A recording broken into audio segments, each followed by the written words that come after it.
Julie of the Wolves, Part 3. Capugan the Hunter. The memories vanished. The wind screamed ooey. My ex touched the lichens on the top of her frost heave. Armorak, she called again, then ran down the slope and climbed to the wolf den. The sight was silent and eerie, and the puppy's playground was speckled with bleached bones like tombstones in a graveyard. She picked one up and saw that it was jagged with the marks of little teeth. With some carving, it would be made into a comb she had been wanting. Glancing around, she saw the club-like base of an antler. "A weapon," she said. "I may need it." A snowy owl floated past, turning his head as he peered down at her curiously. "I'll see you in San Francisco," she called. He set his eyes on some distant goal, bowed his wings, and flew southward as silently as the shadow he cast. The wind twisted a strand of her hair, and as she stood on the Wolf Hill, she felt a presence of the great animals she had lived with, Armorak, Nails, Silver, Capu. She wondered if she would ever see them again. The wind gusted. She turned and walked slowly back home, trailing her fingers on the tips of the sedges and thinking about her departure.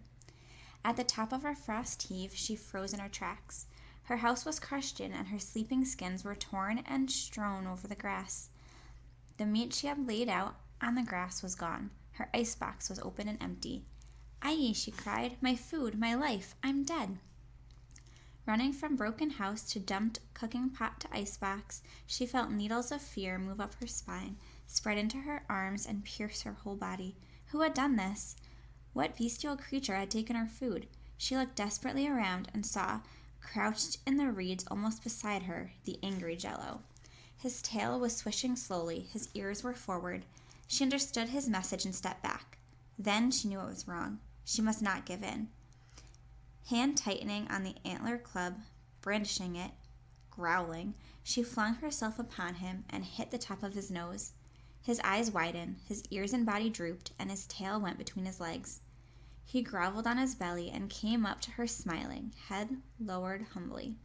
Desperate, furious, she lunged at him. Jello rolled to his back and flashed the white hair of surrender. She did not strike. She could not strike a coward. "Jello," she cried, "why? Why did you do it?" Holding him in abeyance with the antler, she glanced around the ruins of her home and took stock of the damage. All the food in the cellar and on the ground were gone, and her pack was not in sight. Brandishing her weapon, growling at Jello, she backed toward the sod house, kicked back the ruins, and saw the pack under the crushed roof. It was intact.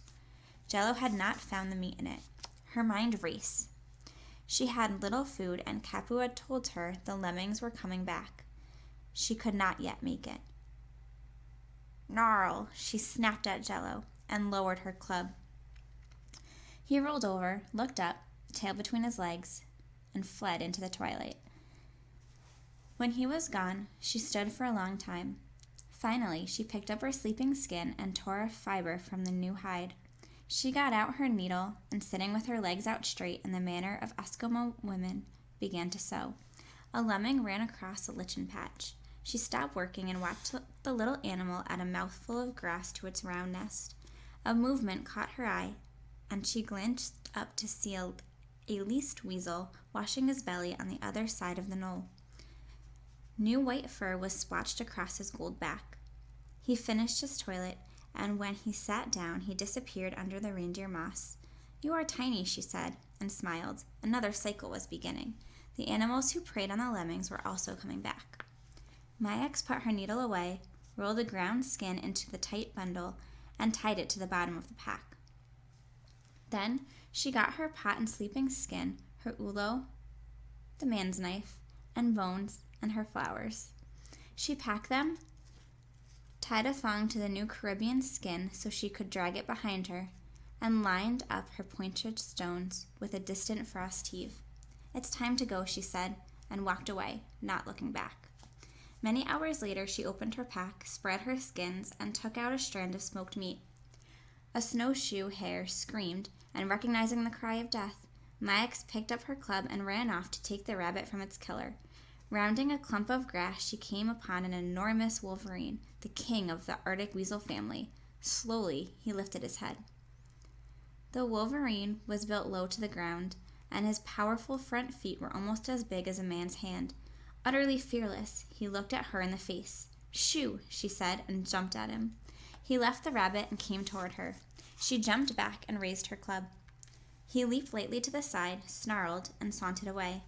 Gingerly, she snatched the hare, turned, and fled back to camp.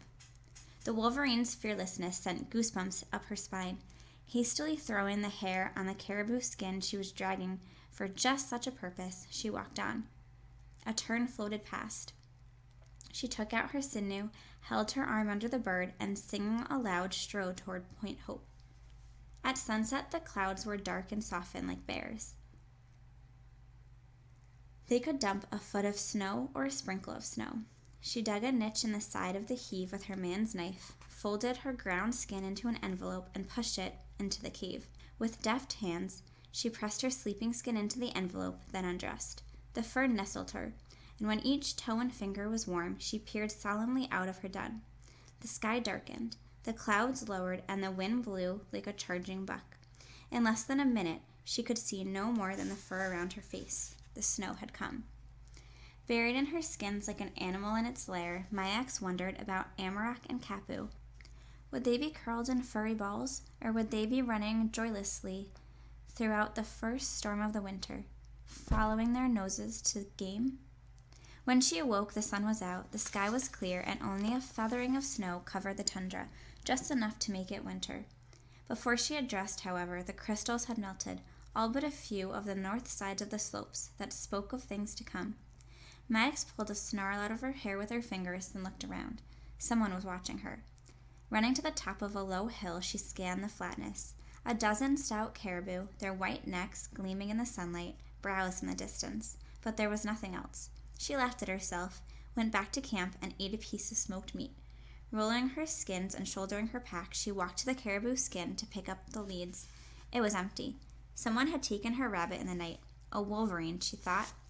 But there was not a footstep to tell which way the thief had gone. She spun around. Again she felt as if someone were watching her. Again there was no one. There was only a large flock of terns in the sky. Taking a bearing on them with her sinew and adjusting her pack, she gave the skin drag a yank and walked on. All day the birds moved overhead.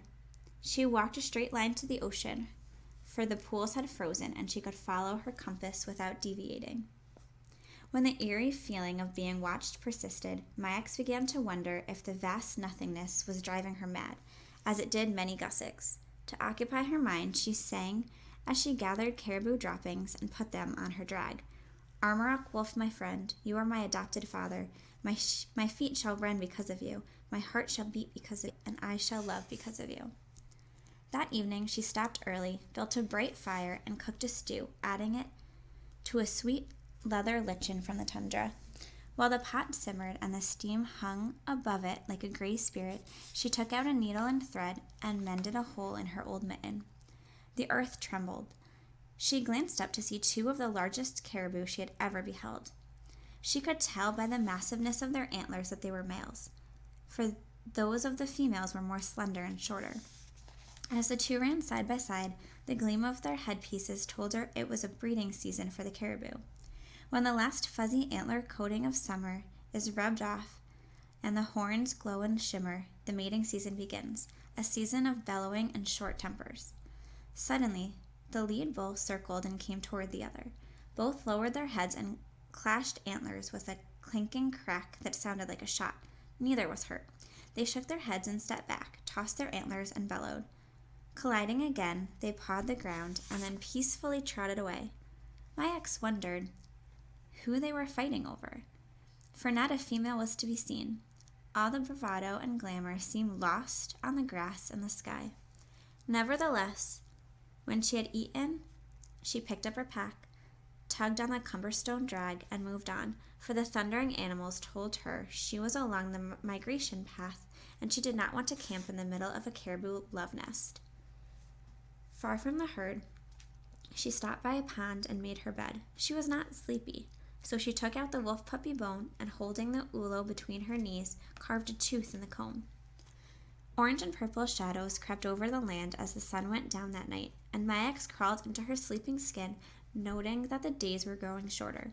She felt restless like the birds and mammals, and in the middle of the night she awakened and peered out of the sky. A star twinkled in the half-lit dome, the first of the year. She smiled, sat up, and hugged her knees. The guidepost of her ancestors, the North Star, would soon be visible and would point her way when the birds had gone south.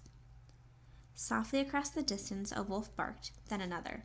The first bark was one of inquiry, a sort of, "Where are you, and what are you doing?" The answer was a casual, "I am here." The next call, however, was disquieting. The wolf seemed to be saying there was danger in the air. My ex looked around to see what it might be. Then the wolf changed the subject and shifted to a joyous howl. As the others joined in, she recognized the hunt song of her pack. Armorak's rich tones rose and fell like a violin. Then came the flute-like voice of Silver.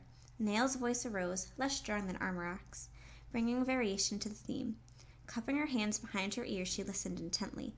Yes, the pups were singing too, sounding very mature and grown up, until Kapu added his laugh bark. She listened for Jello to sound forth. He did not. The concert ended abruptly, and she heard other sounds in the dimness. A lemming screamed in death, and a flock of migrating elder ducks called out their positions to each other. Suddenly something moved. She bolted out of bed and grabbed her club. The grass crackled behind her, and she spun around. Sedges bobbed to say it was only the wind. Aye. She was disgusted by her fears. She kicked a stone to change something, since she could not change what she was doing, as Capagun advised. Feeling better, she slid herself in her sleeping skin. I guess, she said to herself, that the sun's been up so long I've forgotten the sound of the night. As she waited for sleep, she listened to the polar wind whistle, and the dry grasses whined like the voice of an old bent lady. "Jello!" she screamed, sitting bolt upright. He was almost beside her, his teeth bared as he growled. Then he picked up her pack and ran. She jumped out of bed and started after him, for her very life was in that pack. Food, needles, knives, even her boots. The wind chilled her naked body as she stopped to collect her wits. She must act with wisdom. She must think. Her clothes. Where were her clothes? They too were gone. No, she remembered that they were safe in the bladder bag under the caribou skin. Quickly she pulled them out and clutched them to her chest, for they were of little comfort. She could go nowhere without boots, nor could she make new ones. Her needles and ulo, the tools of survival, were all in that pack. Shivering, she slid into bed and cried. A tear fell on the grass and froze solid. My tombstone. She lay very still, wondering how long it would take for life to leave her. When she opened her eyes, it was daylight, and the warm yellow of the land gave her hope. She could eat her caribou skin if she had to. Rolling to her stomach, she smelled something sweet and recognized the scent of wolf urine. It had been dropped at the edge of her bag and was frozen, but fresh. Someone had greeted her during the night. It could not have been Jello, for the scent did not have that bitter odor of an angry and desolate wolf. Furthermore, it was sparsely given, not the dowsing given to hostile objects. It must have been Armorak. She sniffed again, but her nose was not sensitive enough to read all the other messages in the urine that meant all is well. Yet its light and loving scent gave her a sense of security as she smiled at the sun, dressed, and put her mind to inventing boots. Wrapping the drag around one foot and her sleeping skin around the other, she clumped awkwardly through the grass to a wider and wider circle, hoping that Jello, having eaten her meat, would have abandoned the pack. She did not care about the food anymore. Her ulo and needles and matches were more important to find. With them, she could make shoes, hunt, and cook. She marveled at how valuable these simple things were, how beautiful and precious. With them, she could make a home, a ladder, a sled, and clothes. And the cold air was equally precious. With it, she could, like her father, freeze leather and sinew into sleds, spears, and harpoons. She would not die here if she could find her ulo and needles. As she carefully searched the ground, she began to think about seal camp. The old Eskimos were scientists too. By using the plants, animals, and temperature, they had changed the harsh Arctic into a home, a feat as incredible as sending rockets to the moon. She smiled. The people at seal camp could not been as outdated and old-fashioned as she had been led to believe. No, on the contrary, they had been wise. They had adjusted to nature instead of to man-made gadgets. "Aye," she gasped.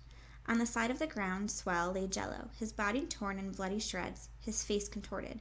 Beside him lay her backpack. Instantly she knew what had happened. Armorak had turned on him. Once Capricorn had told her some wolves had tolerated a lone wolf until one day he stole meat from the pups. With that, the leader gave a signal and his pack turned, struck, and tore the lone wolf to pieces. There is no room in the wolf society for an animal who cannot contribute, he had said. Jello had been so cowed he was useless, and now he was dead. Slowly, she opened her pack. The food was gone, but her needles, ulo, and boots were tucked in the pockets where she had put them. They were now more wonderful to Mayax than airplanes, ocean liners, and great wide bridges. As she put on her shoes, she checked for her man's knife and matches. They were there too. Life was hers again. Slinging her pack to her shoulder, she placed a stone at Jello's head and turned away. "You've got to be a super wolf to live," she said. Poor Jello was not. She left him to the jaegers and foxes. "Armorak, wolf, my friend," she sang as she walked away. "Armorak, my adopted father." Reaching Point Hope seemed less important, now that she had come to truly understand the value of her ulo and needles. If she missed the boat, she could live well until another year. Her voice rang out happily as she sang and followed the birds to her compass.